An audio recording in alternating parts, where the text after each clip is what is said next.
이 남북 문제를 볼 적에 지금 우리가 그 다음에 제가 말씀드리고 싶은 거는 남북 문제를 좀 역사적인 시각에서 보는 게 좋겠다고 저는 생각합니다.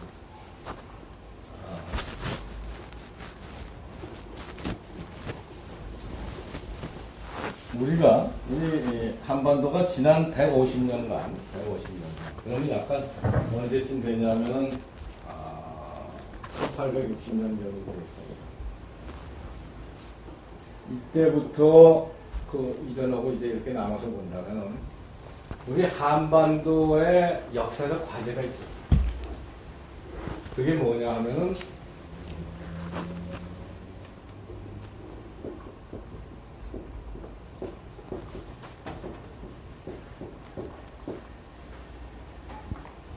우리나라를 근대적인 국민국가로 만드는 이 프로젝트가 있었습니다. 근대 국민국가이지. 소위 말해서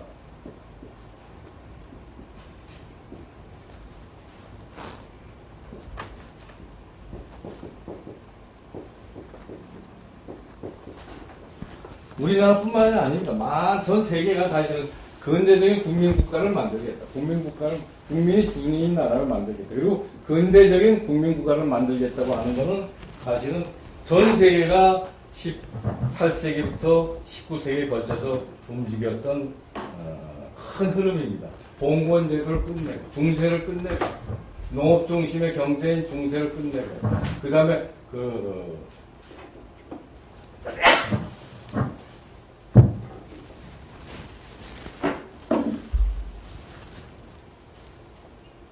왕이라는 절대 권력이 지배하는 그런 봉건 시대를 끝내고 나서 정말 국민 주권의 시대, 부국강병의 시대, 개방과 개혁과 개항의 시대, 미국과 이제 문을 열고 교류하면서 경제를 일으키고 산업화를 하고 그 다음에 군대를 일으키고 그래서 국민 주권, 그 다음에 국민 한 사람의 의사가 존중이 되는 국민 주권의 시대를 열고 국민의 자유와 평등 한 사람 한 사람의 자유의 평등이 존중받는 시대.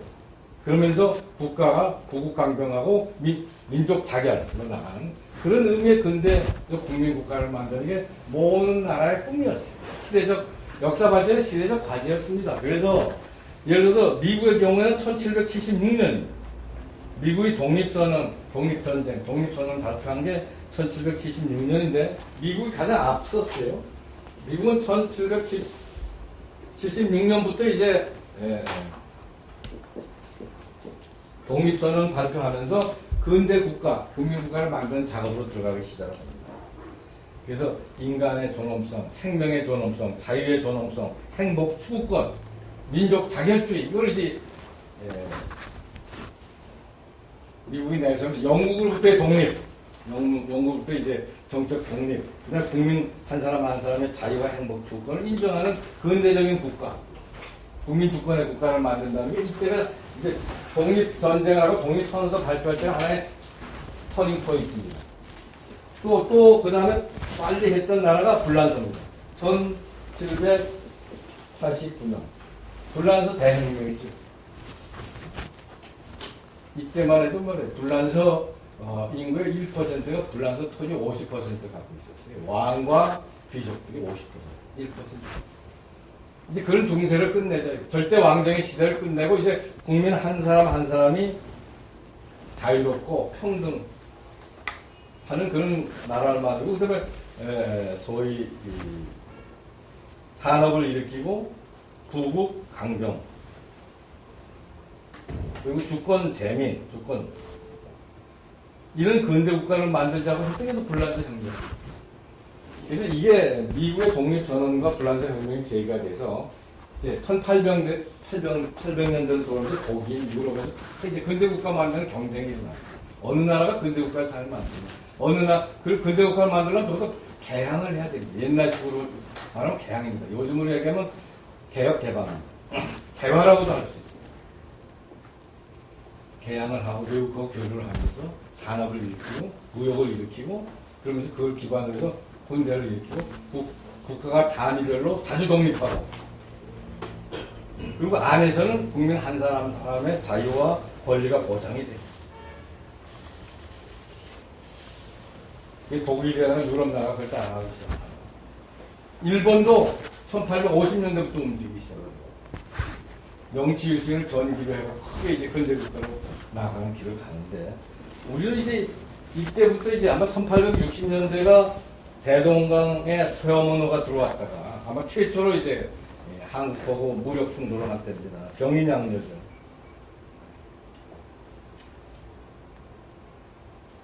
병인양요 때가 2000 무력 충돌이고, 대동강에서 서문호가 올라왔다가 최초의 무력 충돌에서 1860년대부터 이제 외국에서 와서 이제 문을 두드립니다. 그럴 적에 이제 이 한국 안에 세 파가 등장합니다. 이런 큰 변화 속에서 한국 안에서 세 종류의 파가 등장하는데, 하나는 개화파입니다.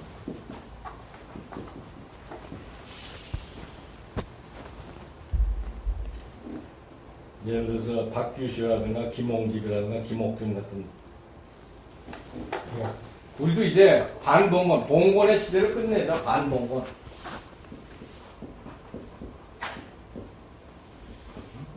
반봉건, 봉건의 시대를 이제 좀 끝내자. 그리고 이제 개방하자. 개항하자. 이게 문을 열자. 개항하자. 그 다음에 주권 재민.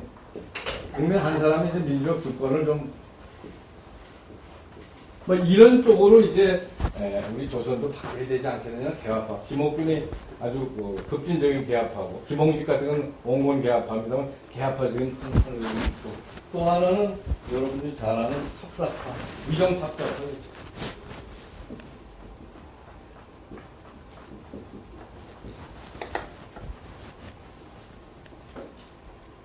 이양로라든가 이제 대표적인 최익형 같은 사람, 이 사람들은 반봉건이 아니라 친봉건입니다, 기본적으로. 그러면서 반외세입니다.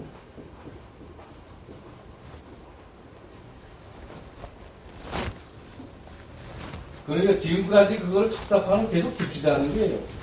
봉건 시스템을 지키고, 그 다음 외세라는데 재미있는 거는 중국 쪽에서는 친중국인데, 중국은 친중국입니다. 근데 일본과 유럽에 대해서만 반입니다. 반일과 반유럽입니다. 그리고 이 사람들이야말로 그 사상적인 기반이 대단히 심한, 청나라가 명을 치고서는 이제 명이 죽었는데, 명에 대한 의리를 지키겠다고 하는 생각에서 명은 망했지만은, 이게 저희 중화주의는, 그 젊은 중국 중심의 세계관은 명은 망했지만 한국에서 꽃을 피워야 되겠다. 한국에서 꽃을 피우겠다 해서 주장한 게 소중화주의입니다. 이 소중화주의가 이때 이제 유림들이 믿었던 거고, 소중화주의 입장에서 볼 때는 반외세는 이건 일본과 유럽에 대한 외세지, 기본적으로 중국은 종주국으로 잡는 신중국적인 그런 반쪽 외세를 하면서 친봉건으로 나갈 때 척사파. 그리고 나서 이제 나머지가 동학파가 있습니다.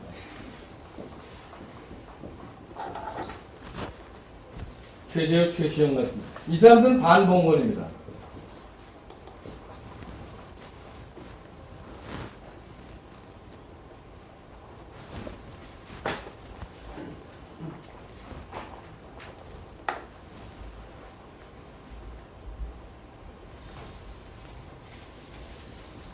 근데 이 사람들은 또 반외세입니다. 근데 이 사람들은 뭐 중국, 일본 다 합쳐서 반외세입니다. 반봉건입니다. 이렇게 크게 세 가지 그림이 있었어요. 세 가지 그림. 그래서, 근데 이제 방향은 반봉건에다 개왕과 주권 재민이라고 하는 이 부분은 이건 아주, 역사에 볼 때 개화파가 올바른, 노선에 있는 거죠. 그래서 봉건 시대의 문제를 다 극복을 하고, 개항하고, 외국과 교류하면서 산업도 일으키고, 군인도 강화시켜서, 그 다음에, 그리고 내부적으로 주권, 개개인의 국민을, 내 인권을 보장하는 그런 나라를 만들겠다는 게 기본적으로 올바른 방향입니다. 근데 이 개화파의 최대의 문제는 뭐가 있냐면, 이게 이제 일부 지식인인데, 재밌는 건 말이에요. 일본의 경우에 일본의 개화파의 주류 세력은 하급무사입니다.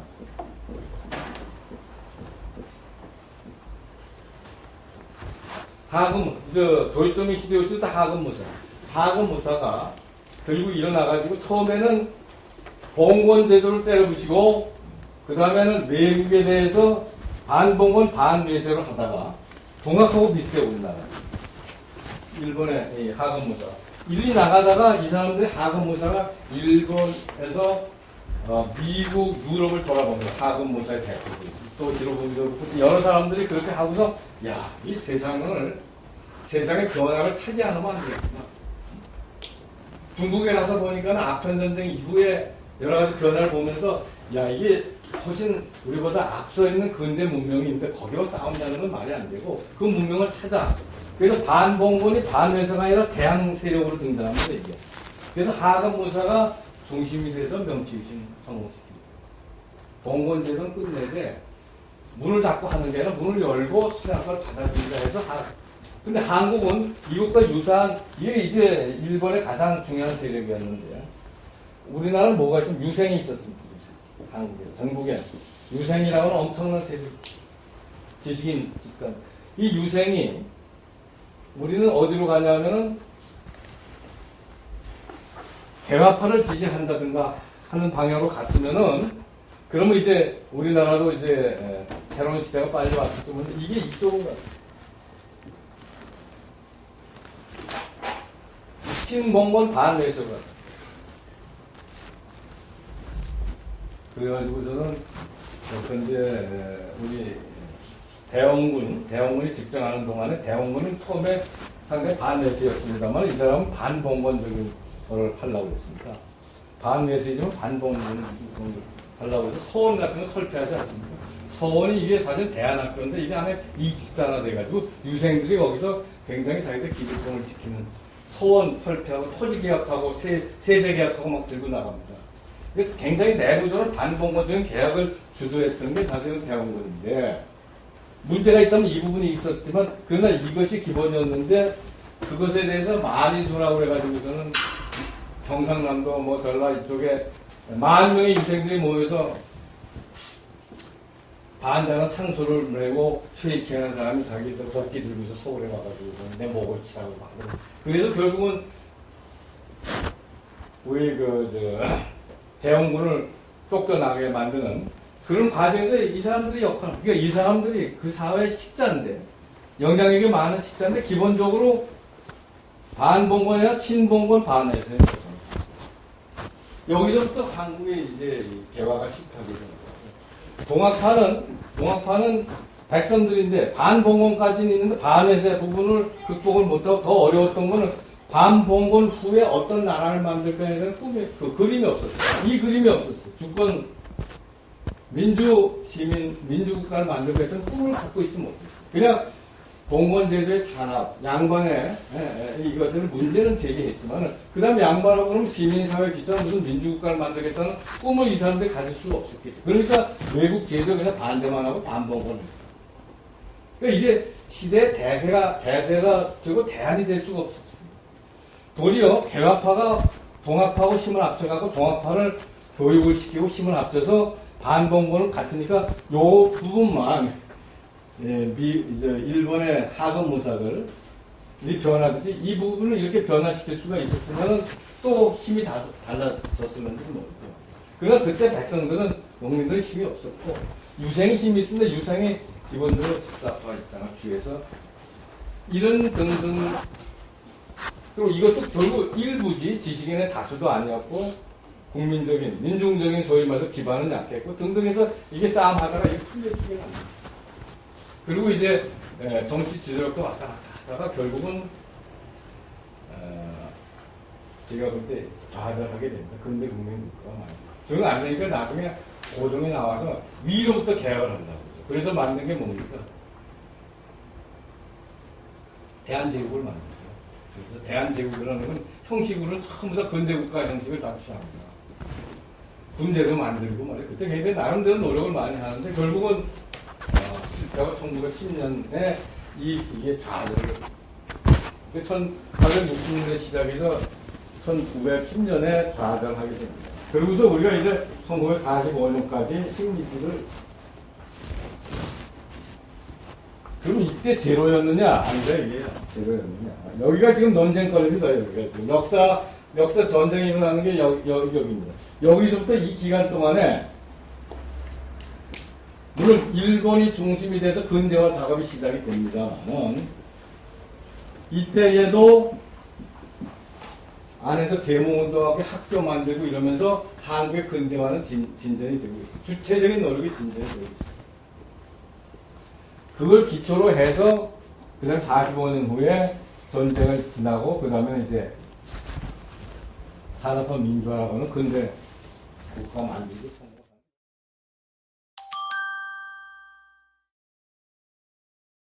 성공. 1945년부터 다시 둘로 나가죠.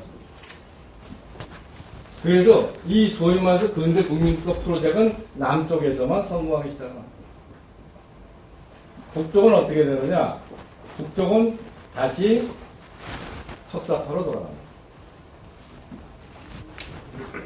다시 외국과의 문을 완전 이게 척사파의 현대판입니다. 그러니까 세습제를 그대로 유지하고 왕권과 같은 세습제를 그대로 유지하고 해외하고는 교류를 하지 않고 우리 민족끼리 이거죠. 옛날에 유생들이 얘기하는 우리의 전통 문화인데 우리의 전통 문화는 아니고 그게 소중화주의입니다. 사실. 그러니까 지금 북쪽은 척사파의 길을 갖고 남쪽이 개화파의 길을 가기 시작했어요. 그래서 이쪽만 근대 국민국가가 생기고 이쪽은 다시 그러니까 문을 닫고 우리끼리 세습제를 하면서 세계적으로만 몰아가는 것이 아니라 대단히 희망입니다. 이렇게 보는 거죠. 그러니까 이렇게 연결이 된다 이렇게 볼 수가 있습니다. 그래서 옛날에 김옥종이나 등등 김옥종이 그 다음에 이승만으로 연결이 됩니다. 이승만 여러분들 1896년에 감옥에서 글 보면 제가 놀란 게요. 1896년경인데 뭐라고 그러냐. 국가의 발전에 굉장히 중요한 요인은 외국과의 자유순환 무역에서 시작이 된다. 지금 다 100여 년 전에 자유무역에서는 개혁이라고 하는 것이 국가가 발전하는 기본 동력이라고 하는 걸 이승만 대통령이 감옥에 있어서 청년 때입니다. 그러니까 이 김옥준, 이승만 이래가지고 박정희 이렇게 연결이 됩니다. 이 맥이라는 게. 그래서 막 김영삼, 김대중까지 됐는지 모르겠어요. 그래서 이게 하나의 개합하면 이쪽은 이제 이 척사파로부터 시작해서 최익현부터 시작을 했고 올라가면서 그 다음에는 이제 해방후에는 김일성, 남쪽에는 박헌영, 그 다음에 김정일, 김정남 이런 식으로 이제 뭐 연결이 되겠죠. 그래서 이거는 사실은 논리가 가장 똑같아요. 우리끼리 한다. 우리끼리 문 닫고 우리끼리 한다고 하고 내용은 사실 독재고 세습이고 그리고 산업화는 안 되는 거죠. 그래서 이게 둘이 이렇게 되어 있습니다. 그래서 참 아이러니컬한 거는 2010년이 됐는데도 지금 우리 사회는 반쪽만 이게 성공했어요. 반쪽. 근대 국민국가 반쪽만 성공했어요. 그리고 아직 저쪽은 근대 국민국가 성공 이전입니다. 그래서 통일이라고 하는 건 사실은 한반도에서 1860년대부터 시작한 근대 국민국가를 세우는 프로젝트, 근대화 프로젝트라고 하고, 근대적 민족주의 프로젝트라고 하고, 뭐 근대성 프로젝트라고 하고, 학자들은 여러 가지 형태를 불립니다만은 봉건 중세를 끝내고 적어도 근대 국가를 만드는 작업은 한반도에서 반으로 그렇게 반쪽 성공이다 이렇게 봐야 되고 통일이 돼야지 이게 완전한 성공이 단계로 돌아가죠. 근데 이미 이제 1980년, 1990년대부터 전 세계는 소위 세계화 시대로 가면서 근대 국민국가를 넘어서 세계국가를 지금 논의하는 단계로 넘어가고 있어요. 이제 근대 국민국가는 과거보다 영향이 줄어들고 세계국가가 이제 중요시되는데 우리는 아직도 시대는 세계화 시대에 사는데 아직도 반쪽만 근대 국민국가가 이제 성공하는 상황이 돼서 통일이라고 하는 것이 이렇게 큰 의미를 갖는다 이런 말씀을 드릴 수 있겠습니다. 그래서 이제 우리가 원하는 것은 자 과거에 근대 국민국가 실패했고 좌절했고 그 다음에 분단 이후에는 반쪽만 지금 성공했는데 이제는 이걸 완전하게 성공시킨 다음에는 그 다음에 세계국가로 나가자. 아까 얘기대로 한반도가 통일이 되고 만주가 발전하고 동북아가 다시 뜨기 시작하면 여기에 이제 우리가 세계 국가를 만들 수가 있어요. 그래서 그것이 사실 앞으로 우리가 나아갈 꿈이다. 그런데 가기 위해서 제일 중요한 건 지금 현재 우리가 통일의 단계를 성공적으로 가는 것이다. 이렇게 볼 수가 있겠습니다.